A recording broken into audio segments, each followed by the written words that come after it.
By election جو دو ہوئے ہیں انہوں نے بائیکاٹ کا اعلان کیا اس میں بھی، اور 2018 کے اندر بھی. 2018 میں بھی جو ہے کراچی کا ووٹر نہیں نکلا، اسی لیے ان کی کراچی سے 4 سیٹیں نکلی، اور 50 سے 60% مہاجر ووٹ نکلا ہی نہیں.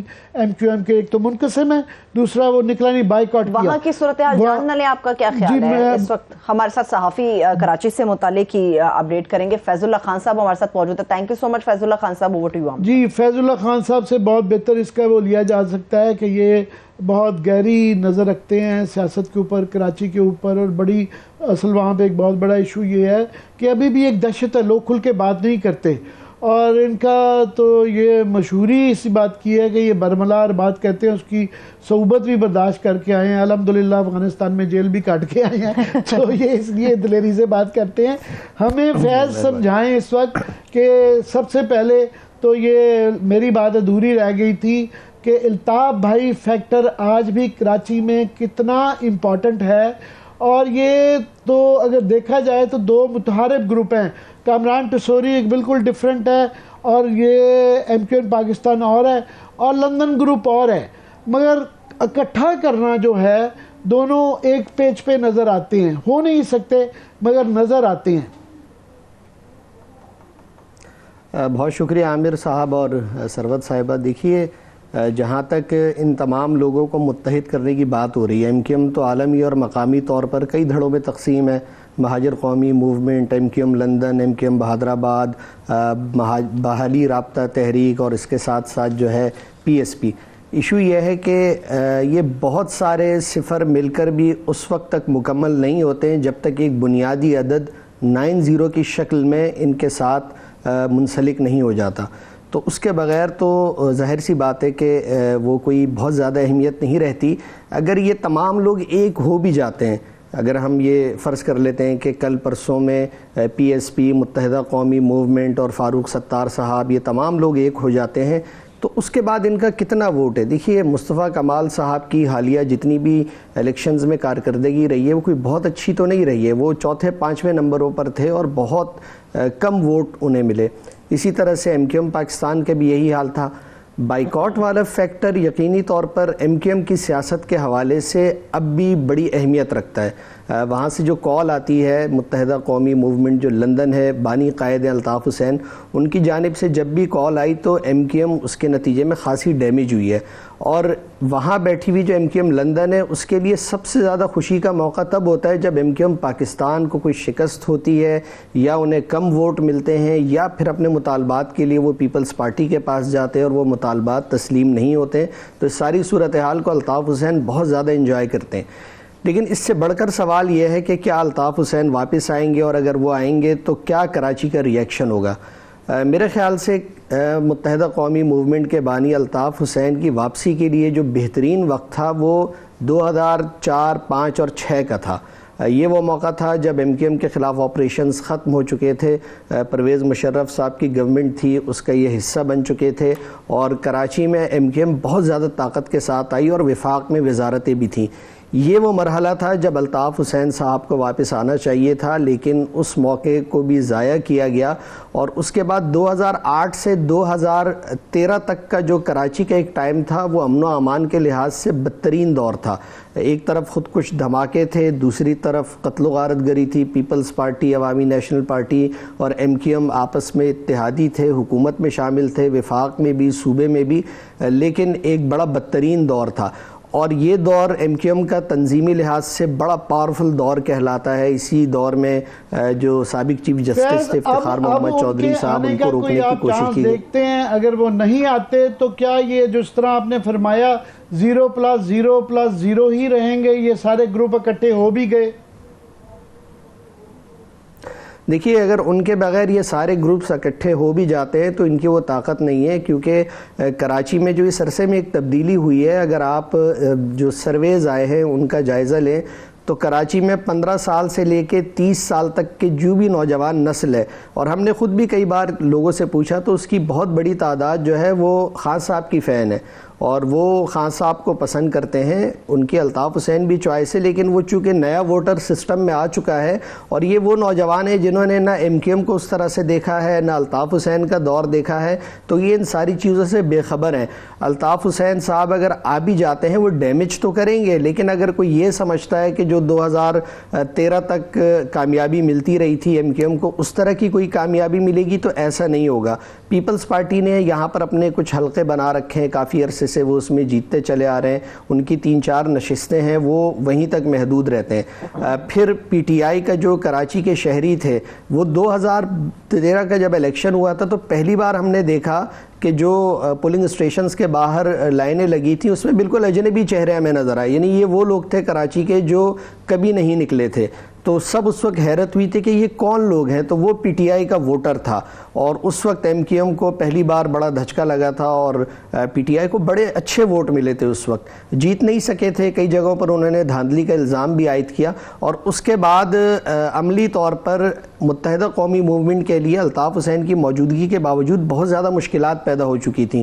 اور پھر 2018 تک صورتحال بہت زیادہ تبدیل ہو گئی تھی. ان کو مائنس کر دیا گیا تھا جو ان کے بیانات تھے, اس کے نتیجے میں ایم کیو ایم بھی تقسیم ہو گئی, مصطفیٰ کمال بھی آ چکے تھے.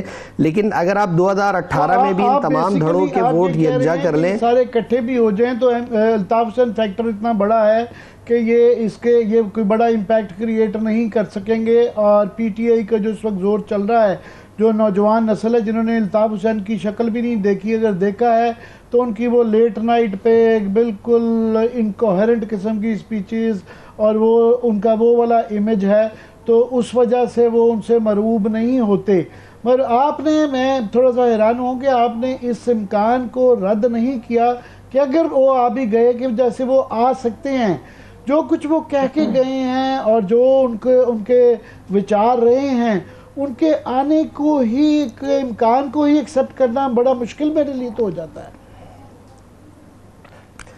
اچھا عامر صاحب, یہ آپ کی بات ٹھیک ہے کہ اتنی ساری باتوں کے باوجود کیسے آ سکتے ہیں, لیکن پاکستان کی سیاست میں سب کچھ ممکن ہے. یعنی آپ اس کے بارے میں کوئی حتمی بات نہیں کہہ سکتے ہیں کہ مستقبل میں کیا ہوگا.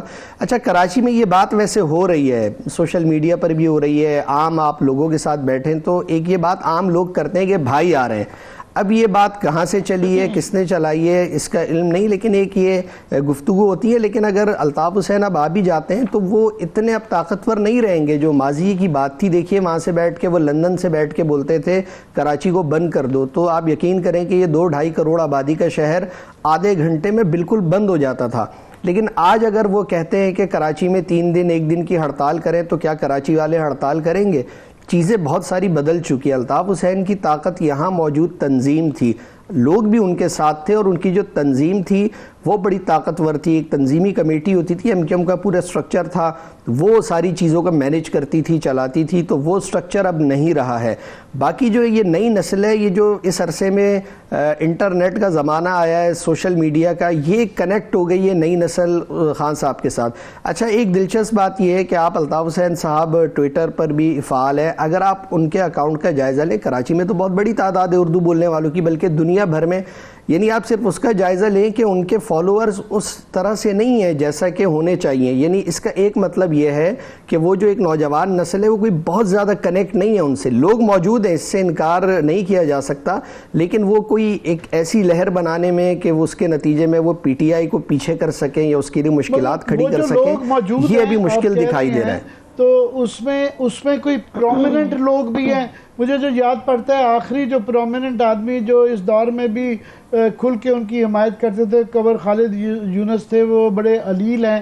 پر کوئی اور بھی 2-4 نام لے سکتے ہیں جو کہ پبلکلی, اوپنلی جو ہے آج بھی الطاف حسین کا نام لیتے ہیں اور سیاست کرتے ہیں. بہرحال ایک بالکل ایک طبقہ ہے جس کے اوپر ان کا ایک انفلوئنس ہے اور وہ میٹر کرتے ہیں, چاہے وہ وہاں پہ بیٹھے ہیں, چاہے وہ زوال پذیر ہیں. دیکھیے اس طرح کوئی قابل ذکر نام تو نہیں بچا، کیونکہ ایم کیو ایم کے جتنے نام تھے وہ یا تو ایم کیو ایم پاکستان کے ساتھ ہیں، پی ایس پی میں چلے گئے ہیں، یا پھر کینیڈا میں اور یو ایس میں وہاں پر موجود ہیں، اور وہ لوگ غیر فعال ہیں. جیسے اگر ہم وہ دیکھیں، بابر خان غوری ہیں، حیدر عباس رضوی ہیں، واسع جلیل ہیں، تو یہ اتنا کوئی فعال کردار نہیں ادا کر رہے ہیں. یہ موجود ضرور ہیں، آبزرو کر رہے ہوتے ہیں بہت ساری چیزوں کو، بلکہ حیدر عباس رضوی صاحب تو کراچی بھی آتے رہتے ہیں، لیکن وہ کوئی اس طرح سے انہوں نے کردار ادا نہیں کیا. تو ہم یہ دیکھتے ہیں کہ ایم کیو ایم لندن کے پاس اس وقت گراؤنڈ پہ کوئی لیڈرشپ نہیں ہے. ایک وجہ اس کی وہ یہ کہتے ہیں کہ ان کی گرفتاریاں ہو جاتی ہیں، اگر وہ احتجاج کرنے نکلتے ہیں تب بھی ان کو گرفتار کر لیا جاتا ہے، لیکن وہ احتجاج کرنے والے بھی کوئی بہت زیادہ لوگ نہیں ہوتے ہیں، ان کی تعداد کم ہی رہتی ہے. تو وہ سٹرکچر نہیں ہے، تنظیمی سٹرکچر نہ ہونے کی وجہ سے ان کو اب بہت زیادہ مشکلات کا سامنا ہے اور ان کے لیے چیزیں آسان نہیں ہیں. دوسرا، ان سب لوگوں کو متحرک کرنے کے لیے اور اتحاد میں لانے کے لیے صاحب آپ نے بھی اس امکان کو رد نہیں کیا کہ الطاف حسین واپس آ رہے ہیں، اور آپ نے یہ بھی کہا کہ اب اس طاقت کے ساتھ وہ پاکستان میں نہیں آ سکتے. جو کوئی بھی یہ بڑے فیصلے کراچی کے حوالے سے کرا رہا ہے، تو یہ تو obvious ہے کہ وہ الطاف حسین کو طاقت کے بغیر پاکستان نہیں لے کر آئے گا. اگر الطاف حسین طاقت کے بغیر پاکستان یا کراچی کی سرزمین کے اوپر آ جاتے ہیں تو انہیں طاقت کے بغیر رکھنا کتنا بڑا چیلنج ہوگا؟ دیکھیے، طاقت تو یقینی طور پر جو پہلے کراچی میں ہوتا رہا ہے اس طرح سے تو نہیں ہوگی. ایک عوامی لہر ضرور موجود ہے. اب الطاف حسین اس کو کتنا فعال کر پاتے ہیں اور وہ کتنا اپنے ساتھ لوگوں کو جوڑ پاتے ہیں اگر پاکستان آتے ہیں، تو یہ دیکھنا ہوگا. دوسرا دیکھیے، جہاں تک بات ہے، کامران ٹسوری صاحب کا کوئی پاورفل بیک گراؤنڈ تو نہیں ہے پولیٹیکلی. وہ فنکشنل لیگ میں تھے. عامر صاحب نے جیسا بتایا، زمینوں پہ قبضے کے ان کے اوپر الزامات تھے، اور اس کے بعد جب فاروق ستار صاحب ان کو پارٹی میں لا کر آگے لانا چاہ رہے تھے تو پوری ایم کیو ایم ان سے ناراض ہو گئی، اور نتیجے کے طور پہ فاروق ستار صاحب باہر بیٹھ گئے.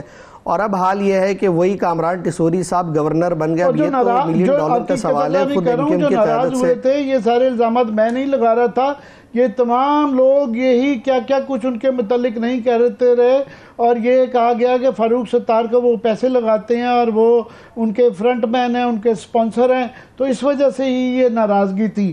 اور میرا کوشچن آپ سے یہ ہے کہ الطاف بھائی نے یہ تمام لوگ جو تھے ایم کیو ایم پاکستان جسے کہا جاتا ہے، ان سب کو غدار قرار دے دیا ہوا ہے، اور تو کیا اس بات کا بھی امکان ہو سکتا ہے کہ ان کی پرانی عادت ہے ایم کیو ایم کے اندر، کافی لوگ جو ہے نا صبح معافی پڑھ کے شام کو پاؤں بھی پکڑ لیتے ہیں، الطاف بھائی پپیاں جپیاں بھی ہو جاتی ہیں، تو کیا یہ بات کا ہے کہ یہ ان کو ایکسیپٹ کر لیں، وہ ان کو کہیں، اگر وہ نہ بھی آئیں تو ان کا آپس میں گٹھ جوڑ کوئی پاسبلٹی ہے؟ جی بالکل، اس کا امکان موجود ہے، اور ایم کیو ایم میں تو خیر یہ ہوتا رہا ہے معافیاں مانگنا. بلکہ الطاف بھائی اپنے زمانے میں جب لوگوں کو غیر فعال کر دیتے تھے تو کبھی کسی سے چائے منگواتے تھے، کسی کو پانی کے کام پہ لگا دیتے تھے، تو وہ انجوائے کرتے تھے، اس طرح کی سزائیں دیتے تھے وہ. تو یہ کوئی اتنا بڑا ایشو نہیں ہے، اور معافی تلافی کا امکان تو ہمیشہ موجود رہتا ہے. اور بیک جنبش قلم انہوں نے اس تمام قیادت کو، وہ چاہے پی ایس پی کی ہو یا ایم کیو ایم پاکستان کی ہو، اس کو بہادر آباد ٹولہ ان کی جانب سے کہا جاتا ہے، تو ان سب کو غدار تو انہوں نے کہہ دیا. ان کے ہر بیان میں اور کسی کا ذکر ہو نہ ہو، ان کو بطور غدار ضرور یاد کیا جاتا ہے کہ انہوں نے مہاجروں کا سودا کر لیا ہے. اور پھر ایم کیو ایم کے اپنے معاملات بھی ٹھیک نہیں ہیں، اختلافات بہت زیادہ، جو ان کی قیادت ہے اس میں بھی بہت ساری چیزوں میں اختلافات رہے ہیں.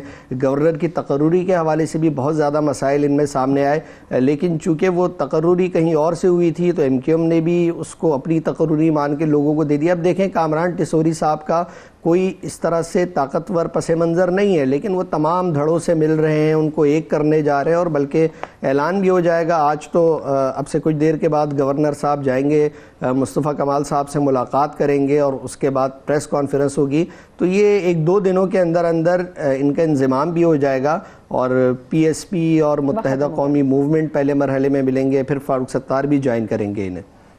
بہت بہت بہت شکریہ فیض آپ کا. بس میں یہ لاسٹ یہ کہہ دوں کہ اس میں کوئی شک نہیں ہے کہ ٹسوری جیسے کنٹروورشل آدمی جب وہ گورنر لائے جاتے ہیں تو ظاہر ہے کچھ فورسز ہیں جو ان کو لے کے آتی ہیں، پھر یہ جو معاملات ہوتے ہیں اکٹھے کرنے کا، یہ الزام بھی ان پہ ہے. مگر یہ الزام کہ الطاف بھائی کو یہاں آنا تو دور چھوڑے، میرا وہ خود اتنے ڈرپوک ہیں یہاں پاکستان پہلے بھی نہیں آئیں گے، مگر ان کا کسی طریقے سے پاکستان کی سیاست میں دوبارہ انوالومنٹ میں سمجھتا ہوں یہ بہت بڑا سانحہ ہوگا۔ صحیح ہے، اس کے ساتھ ہی میں بریک کی طرف چل رہی ہوں۔ کبڈی کا دنگل بھی آنکھوں نے دیکھا ہے، سیاسی دنگل تو ویسے پاکستان کے اندر جاری ہے، مگر کرکٹ کا جو دنگل ہے اس کا فالو اپ ایک بریک سے واپس آ کے اسٹے ود اس۔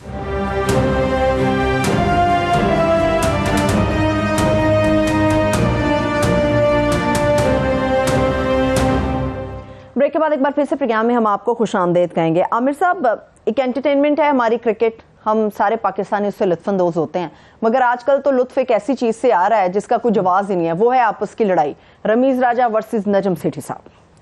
جی وہ ویسے تو قوم لگی بھی ہے کہ عمران خان ورسز نواز شریف ورسز شہباز شریف ہوا ہے، مگر پاکستان قوم کا اصل جو پیشن ہے وہ کرکٹ ہے۔ درست، کرکٹ جو ہے ہمارے لیے ایک کھیل نہیں ہے، یہ ہمارے لیے ایک زندگی ہے۔ کرکٹ جو ہے جب میچز شروع ہو جاتے ہیں لوگ تمام ٹی وی ڈرامے سیاست بھول کے کرکٹ واچ کرتے ہیں، اور کرکٹ سے ان کو جو خوشی ملتی ہے وہ کسی اور چیز نہیں ملتی، اپنی شادی کرا کے نہیں ملتی جتنی کرکٹ کے میچ جیتنے سے ملتی ہے۔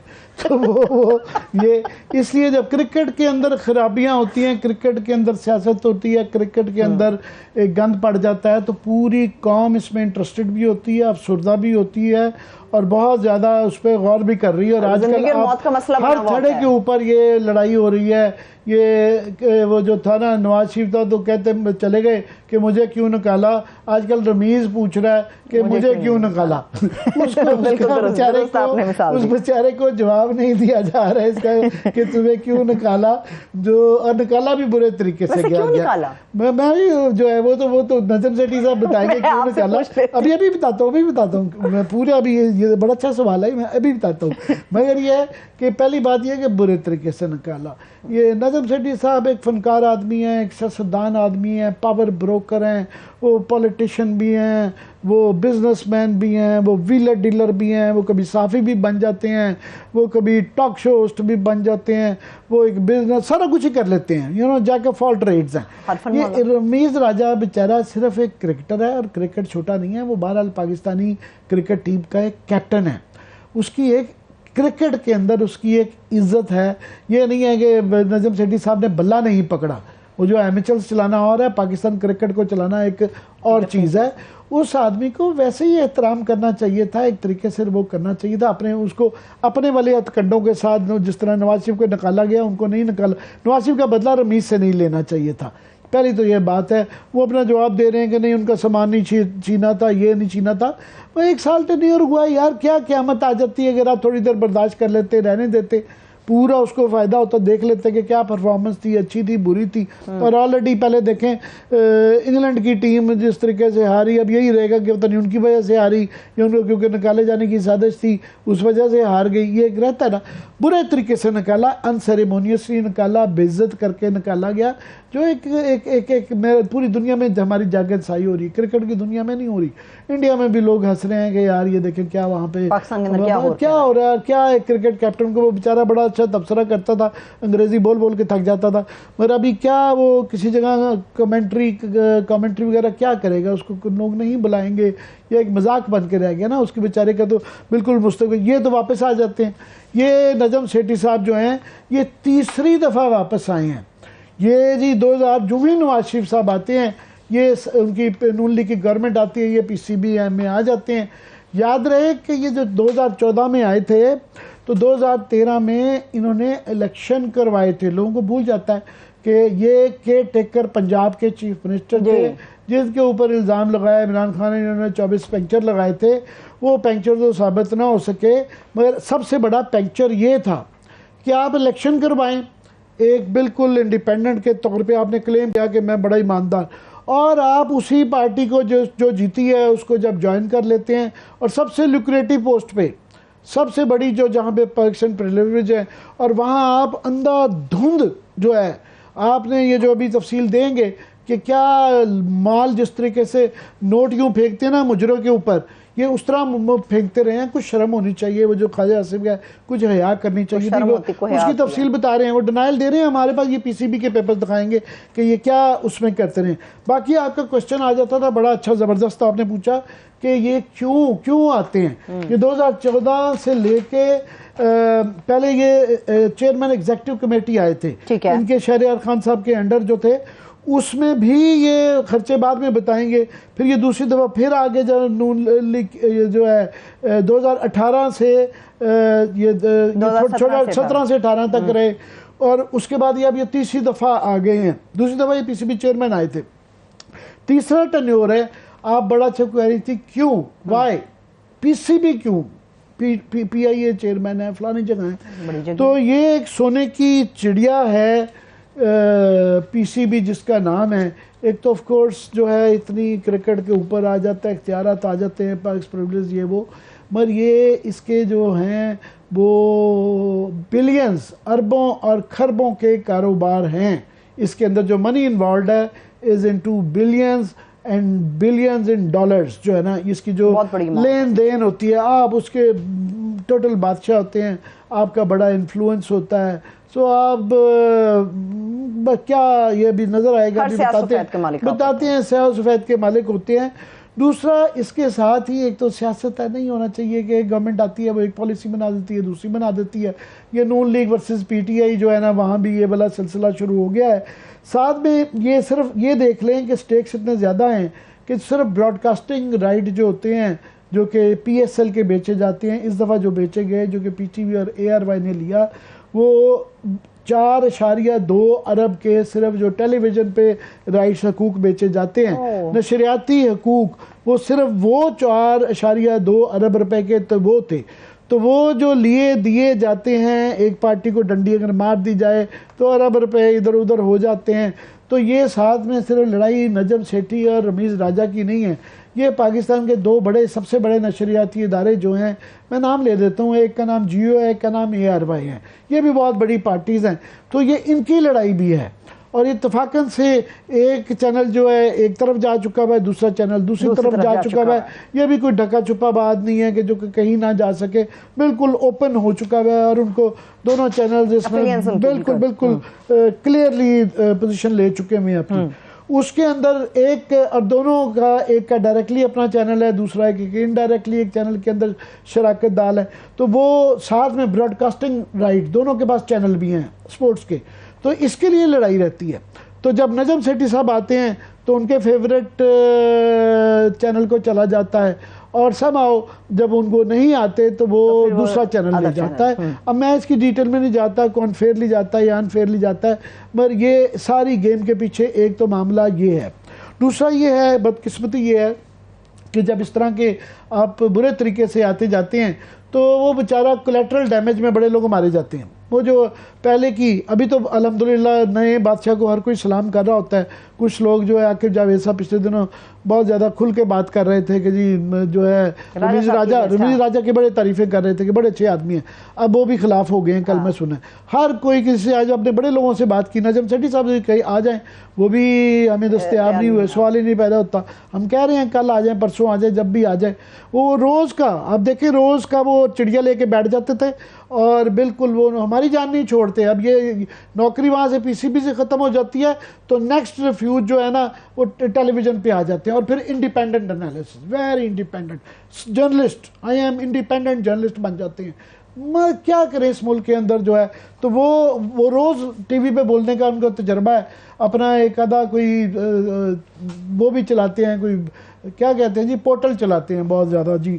اور ہمیں دستیاب نہیں ہے بات کرنے کا اس وقت جو ہے نا، ان کو بالکل منہ کو نا ان کے تالا لگ گیا ہے. تو باقی لوگ ایک دم بادشاہ کے وہ سر گائی جا رہے ہیں، پورا ایک اکٹھا ہو گیا. کچھ لوگ جو ہے نا ان کے زیر تاب ہیں. ڈاکٹر نعمان صاحب ہیں، میں ان کا ذاتی کبھی میں زندگی میں ان کو نہیں ملا، مگر میں بڑا متاثر ہوں ان کا. میں تبصرہ سنتا ہوں، میرا نہیں خیال ہے ان سے اچھا پاکستان میں کوئی دلیرانہ اور اچھا تبصرہ کرکٹ کے اوپر کرتا ہے. میں زندگی میں میری ان سے کبھی ملاقات نہیں ہے، مگر وہ بتایا گیا جی ان کو OSD لگا دیا گیا ہے اور اب ان کے اوپر بے تحاشا الزامات لگا کے ان کو نکالا جاتا ہے کیونکہ ان پہ یہ الزام ہے کہ جناب ان کے ہوتے ہوئے جو ہے نا پچھلے PTV کے رائٹس مخالف چینل کو چلے گئے تھے جو ہے نا وہ جو ہے اس کی انکوائریاں ہو رہی ہیں اور بلا بلا ہو رہی ہے. ایک تو یہ ہے. اب آ جاتے ہیں یہ تو لارجر سٹیکس بتائیں اور کئی دفعہ یہ جو خرچے ہیں نا یہ پیٹی خرچے ہیں جو میں بتا رہا ہوں جو ایکسپینس پرکس اینڈ پریویلیجز کے لیے پر انسان کی پیٹینس کا اس کے پیٹی ایکسپینسز سے پتہ چلتا ہے. یہ جہاں اربوں خربوں کی گیمز ہوں اس کے اندر یہ کروڑوں لاکھوں کی کوئی وقت نہیں ہے پر انسان کی پرسنالٹی کا انسان کی شخصیت کا اس کے دماغ کی آپ ذلت کا میں یہ سخت لفظ سے سوال کر رہا ہوں وہ اس سے پتہ ہے کہ جب 2 آنے کی آپ چوری کریں نا 2 ارب روپے کی کر لینا تو یو آر این آرٹسٹ. اگر 2 آنے کی کریں نا تو آپ چور ہیں چور ہیں جو ہے یہ شرمندگی والے ایکسپینسز ہیں. یہ میں تھوڑا بتا دوں کہ پہلا ٹرنیور تھا ان کا دوسرا ٹرنیور تھا انہوں نے بڑا ایک غالباً PTI کی طرف سے چل رہا ہے کمپیریزن کہ جی یہ رمیز رازا نے خرچ کیے یہ انہوں نے کیے ان کا جی یہ ٹھیک نہیں ہے فگرز. وہ بالکل ٹھیک کہہ رہے ہیں کہ وہ جو فگرز انہوں نے دیے ہیں PTI والے بھی کوئی اتنے سمجھدار لوگ نہیں ہیں انہوں نے 1 ٹرنیور کے دیے ہیں ایکچولی اس سے زیادہ ایکسپینس ہے. تو یہ جو فگر ہم کوٹ کر رہے ہیں یہ اس پہ دکھا رہے ہیں یہ PCB کی ویب سائٹ پہ موجود ہیں ان کی اپنے جو اکاؤنٹس ہیں یہ اس سے ہے. بائی دا وے یہ ایک بڑا ایشو رہتا ہے آڈٹ والوں کا کہ یہ آڈٹ نہیں ہونے دیتے کہ جی یہ اس کے باوجود جو انہوں نے دیے ہوئے خرچے ہیں وہ ایک علیحدہ بات ہے. وہ میں تھوڑا سا پڑھ دیتا ہوں کہ پہلے ٹرنیور میں اکٹھا کریں تو یہ شاید ہمارے اس کے اوپر دکھا سکیں پروڈیوسر صاحب مگر صرف وہیکل الاؤنس کے اندر جو ہے نا وہیکل کے سیکورٹی گارڈ ڈرائیور اور ریپیئر وغیرہ کے اندر جو ٹوٹل خرچہ ہوا ہے وہ 11 ملین 1 کروڑ روپے 12 کروڑ سمجھ لیں اور دوسری دفعہ انہوں نے 60 لاکھ تقریباً 2 کروڑ کے قریب تو گاڑیوں کی عوض میں نجم سیٹھی صاحب نے خرچہ کیا ہے جبکہ ان کے مقابلے میں رمیز راجہ بالکل ایک پٹنس جسے کہتے ہیں نا بالکل چھوٹی سی اماؤنٹ ہے وہ 9 لاکھ روپے ہے. کہاں 1.5-2 لاکھ روپیہ اور کہاں 2 کروڑ روپیہ اور کہاں 9 لاکھ روپیہ. اور اس کے اندر بھی دیکھیں نا وہیکل الاؤنس لیا ہوا ہے کہ ایک دفعہ جو انہوں نے 50 لاکھ دوسری دفعہ 35 لاکھ جو ہے پٹرول کے اوپر لے کے جانا. پھر جو سیکورٹی گارڈ جا رہے ہیں یہ مزہ آتا ہے نا آگے پیچھے جا رہے ہیں لش بش 10 بجے داگے. اس کے بعد یہ ذرا میں تھک گیا ہوں آپ یہ آگے پڑھ دیں یہ کہ فون کے اوپر یوٹیلیٹیز کے اوپر نل کے پانی کے اوپر جو چھوٹے چھوٹے جو پیٹی ایکسپینس یہ ذرا مجھے تو شرم آ رہی ہے پڑھتے ہوئے. بالکل عامر صاحب یہ یوٹیلیٹی اور موبائل فون کے جو بلز ہیں ان کو لے کر انہوں نے 1,29,617 یہ 2014 سے 17 تک کے فگرز ہیں جو انہوں نے لیے. اور اس کے علاوہ اگر ہم ان کا کمپیریزن رمیز راجہ صاحب کے ساتھ کرتے ہیں تو انہوں نے 2,94,049 روپے انہوں نے وصول کیے تھے. اگر ہم ٹوٹل کی بات کرتے ہیں جو انہوں نے کاسٹ آف سیکیورٹی گارڈز کے لیے سرونٹس کے لیے تو وہ ان کے بنتے ہیں رمیز راجہ کے پہلے میں بتا دوں وہ 3,82,000 ٹوٹل بنتا ہے.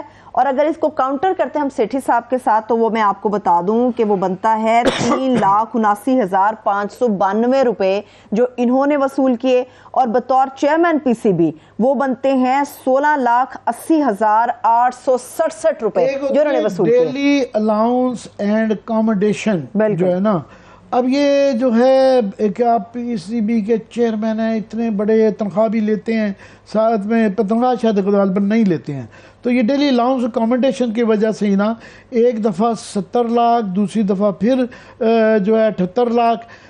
رمیز راجہ کریڈٹ ہے اس نے 0 لیا اس نے کوئی پیسہ نہیں کسی قسم کا لیا.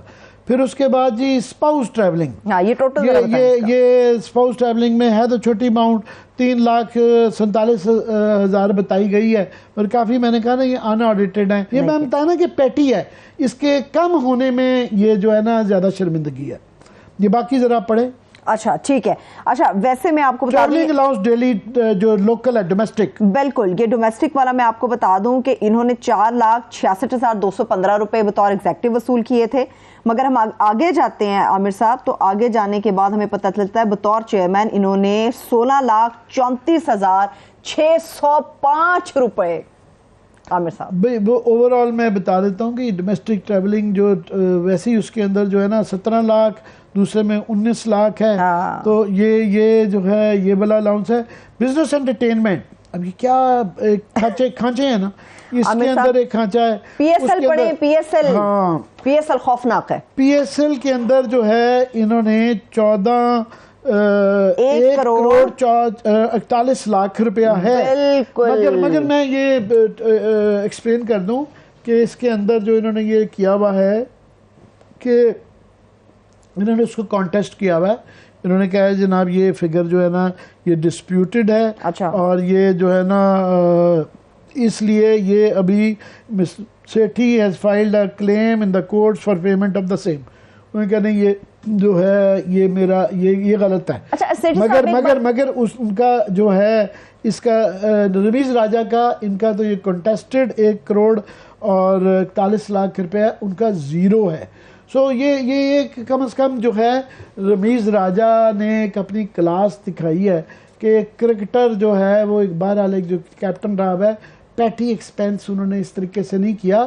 تو یہ جو ہے کہ آپ جائیں فیملی کے ساتھ باہر جائیں، مزہ آتا ہے، وہ دیکھیں ہر جگہ پہنچے ہوتے ہیں، پھر اس کو ڈیلی الاؤنس بھی لیتے ہیں. پی سی بی چیئرمین کا کیا کام ہے کہ ہر میچ میں جائے اور وہاں بیٹھے ٹی وی کے سامنے نظر آتا ہے. وہ ٹی وی بھائی آپ ویسے ٹی وی پہ شو کر لیتے ہیں، پھر اس کے بعد جو ہے آتے ہیں. تو مجھے تو صرف یہ ہے کہ اللہ کرے یہ پی سی بی کے تاحیات ان کو چیئرمین بنا دیا جائے تاکہ ہماری جرنلزم کی جان چھوٹے. میں بڑے لوگوں سے کہتا ہوں جب ان کو صحافی کہتے ہیں، خدا کے لیے یہ صحافی نہیں ہے جو ہے، یہ صحافیوں پہ یہ سی ڈی کے طور پہ استعمال کرتے ہیں، 1 دفعہ نہیں، 2 دفعہ نہیں، تیسری دفعہ، اور ایک ادھر سے ڈیلیور کرتے ہیں ادھر سے. لیکن عامر صاحب میں بالکل مختصر اس میں ایڈ کر دوں، ناقدین کچھ یہ بھی بات کر رہے ہیں کہ سیٹھی صاحب کے دور میں چونکہ پی ایس ایل تھا تو انٹرنیشنل میچز بہت زیادہ تھے، اس لیے ان کا الاؤنس بہت زیادہ ہے. اور رمیز راجہ صاحب کے ٹائم کے ان کے ٹینیور کے اندر صرف ڈومیسٹک کرکٹ بہت زیادہ فروغ پا رہی تھی، اس لیے وہ پاکستان کے اندر ہے، کوئی انٹرنیشنل میچز کے حوالے سے ان کے اخراجات نہیں. ٹو بی آنسٹ یہ ہے ان کے کریڈٹ پہ کافی ساری چیزیں ہیں.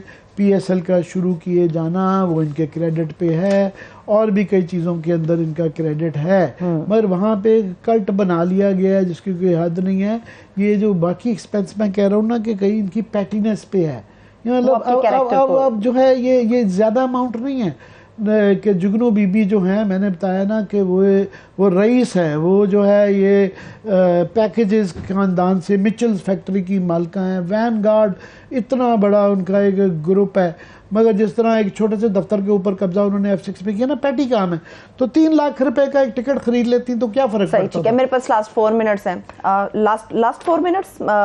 لاسٹ منٹ ہے عامر صاحب. میرا خیال ہے کہ ہمارا جو فالو اپ ہے اسلام آباد کا وہ اگلے سال ہی ہو سکے گا، سال 2023 کے اندر. کس کا؟ اسلام آباد کے حوالے سے ہماری سٹوری، اور ہمارے پاس لاسٹ 1 منٹ باقی بچا. ٹوٹل پروگرام کا؟ ہاں ٹوٹل پروگرام کا. پھر یہ اگلے سال ہی جو ہے نا ہم اس کو جاری رکھیں گے. بلکہ ہم نے گیسٹ لائن اپ کیے تھے، ان سے بھی معافی مانگ لیتے ہیں. کرکٹ کی رو میں ہم زیادہ بہہ گئے، ہمارے جذبات ابھر کے باہر آ گئے. اور وہ یہ مارگلا ہلز کو جو یہ قبضے کیے جا رہے ہیں اور گرین ایریا کو جو ہے کھایا جا رہا ہے، بہت بڑے مافیاز ہیں، اس کے اوپر بحث کریں گے. ابھی تو صرف نئے سال کی ہم لوگوں کو مبارکباد دے سکتے ہیں. And wish you good luck, اور انشاءاللہ اگلے سال میں ملیں گے. آپ ہماری دعائیں بھی ہیں، آپ بھی دعائیں کریں کہ ملک کے لیے، قوم کے لیے بہتری ہو. بالکل اسی خوبصورت ریزولوشن کے ساتھ ہی میں پروگرام سال 2022 کے آخری پروگرام مقابل کا اختتام کرنے جا رہی، اس امید کے ساتھ کہ آپ سب لوگ اپنا خیال رکھیں گے. اللہ تعالیٰ اس ملک کو سلامت رکھے. سال 2023 میں آپ سب لوگوں کے ساتھ ملاقات ہوگی. اپنا بہت سا خیال رکھیے. خدا حافظ.